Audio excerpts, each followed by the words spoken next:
Salutations everybody, it is Matty here today.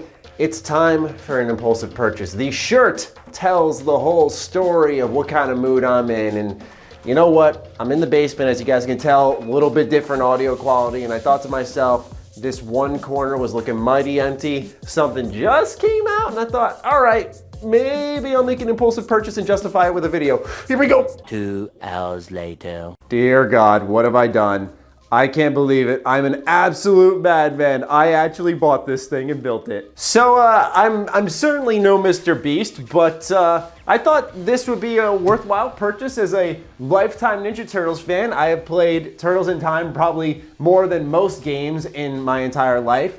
And I thought, you know what? I know there's a lot of people out there like me who love the Turtles, and I figured some of you may be wondering, should I dip into the savings account? Should I put this on the credit card? So that's what this video is gonna be all about. Let's get informed. For starters, we can see the Joy-Con, the buttons, all looking pretty good. The art behind here is from Alley Cat Blues in Turtles in Time, so I like the callback here. Obviously, the colors are coordinated with each Ninja Turtle, so you got Leonardo, you have Michelangelo with yellow, which is a little weird, a bit of a pet peeve. I always wished I didn't notice that. Donatello with purple, and Raphael with red. So Michelangelo having yellow, a little strange, but I guess that's okay. Up top, it teaches you how to play. You have an 8-way joystick. You have a jump button, an attack button. There's an on and off switch. So whenever you want to turn this bad boy off, all you have to do is flip the switch. Boom, it's off.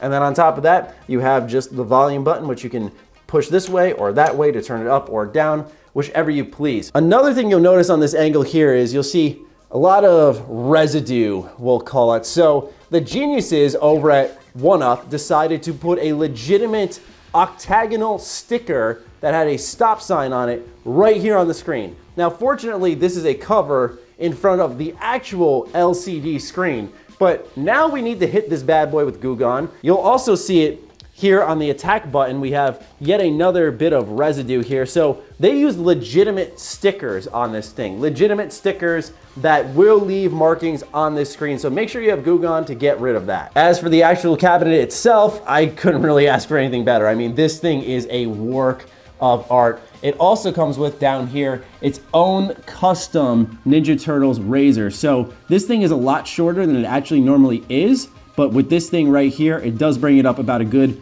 1.5 feet. You can come around here, see the front decal, and on the other side, it is the same thing. Now on the back, there is not that great of a design. In fact, it's just a big piece of wood. So you're gonna wanna make sure the back of this is against a wall so no one can see the undecorated part, we'll call it. But how are the games? Let's get into that. So upon firing this thing up, you'll have a choice between the original Ninja Turtles arcade game and Turtles in Time. Now, obviously the choice is simple. It's Turtles in Time. Let's say you want to hop in right away as Michelangelo. What do? You put your hand on the joystick, you move it over.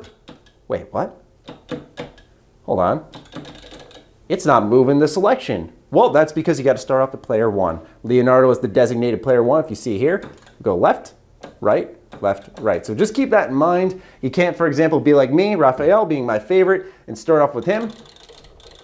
Doesn't work. The thing to note is that this comes with tape here. And if you look on the other side, I removed some of the tape because this is actually a plastic cover that blocks off the art. Now, personally, I want to leave it on, and I believe you could probably eventually remove this if you wanted to because it's really smudged up, as you guys can still see.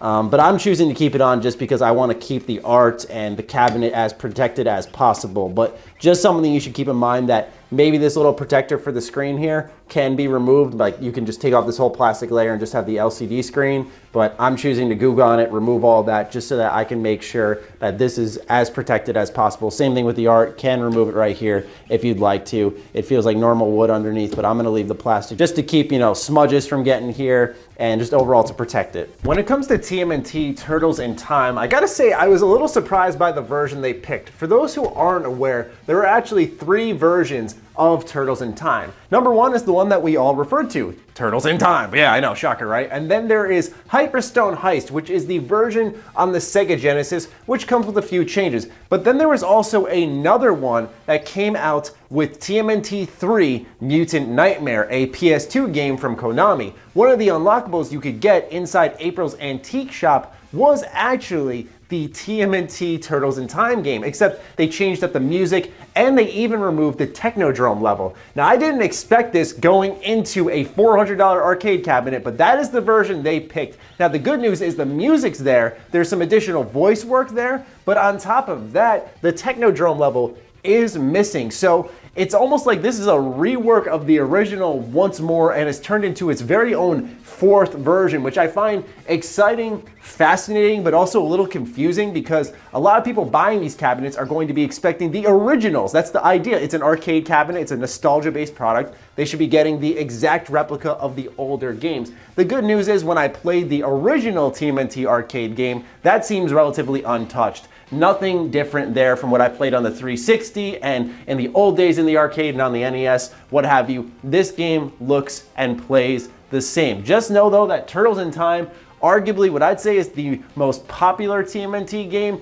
is changed up a little bit. For me, I wasn't too upset about losing Technodrome because some of the levels are a little longer, like in Hyperstone Heist, and also there's a lot more enemies coming on screen. It's a little crazier. Some different enemy types show up earlier in the game. These are just little things that I noted, and I have to say, I appreciated that a little bit because this is such an old game, so seeing the same title there, but just little tweaks there for folks like me who have known this game from top to bottom and back and forth millions and millions of times, I was excited to see something new there. But just know, if you are spending $400 to get that exact same product, it is mostly there, but there are a couple of changes that you do need to be aware of. I also find it a little fascinating that Battle Nexus had the original arcade game unlockable in its antique store, and then when it came to TMNT 3, they made Turtles in Time unlockable. It's as if they sort of did a sequel to each within each game. It's always strange to see how TMNT has been handled because it's such a popular license, right? Like, you'd expect this to be a booming license where they're making tons of games,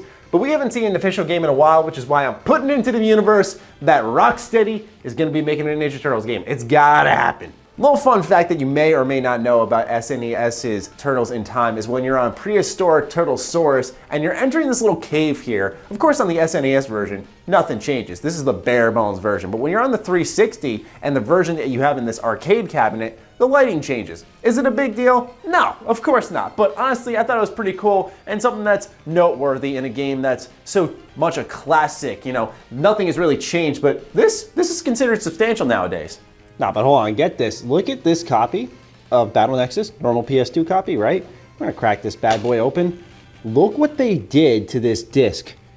Handle with care, it says on it. Handle with care by putting text on it, like actual stamps. This is not, I repeat, not a sticker. This is a stamp. I'm stoked, ladies and gentlemen. I mean, as someone who's solely kept their Xbox 360 hard drive, just the hard drive, because I always want to have access to A, Turtles in Time Reshelled, the Ubisoft remake, which isn't incredible, but still, it's a cool piece of gaming history, and as a giant Turtles fan, I want to have that, but also it gave me access to that old Ninja Turtles arcade game. Essentially, my only way of going back to Turtles in Time as someone who doesn't have an SNES was unlocking it inside Mutant Nightmare for the PS2, and sadly, my save file got corrupted for that game. So while I love those old classics and I want to go back to them, this was a legacy way of doing it, making sure that that arcade cabinet will always be there, and that makes me really, really happy. So ultimately, the $400 is up to how much you care as a fan.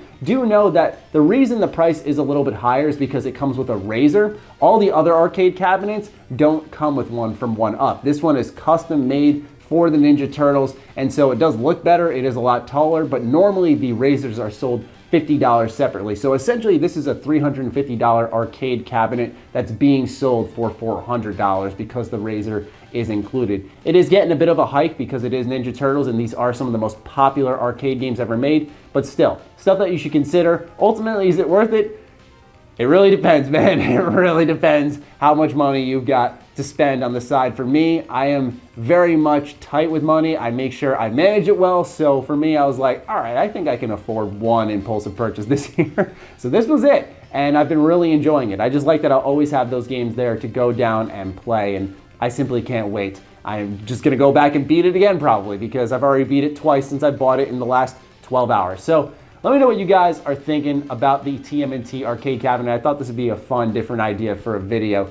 Other than that, follow me on Twitter, follow me on Instagram. Those links are in the description down below, along with my Patreon. Do consider supporting that as it fuels all the content I create here. Stay sexy, stay active. I love you all. Peace.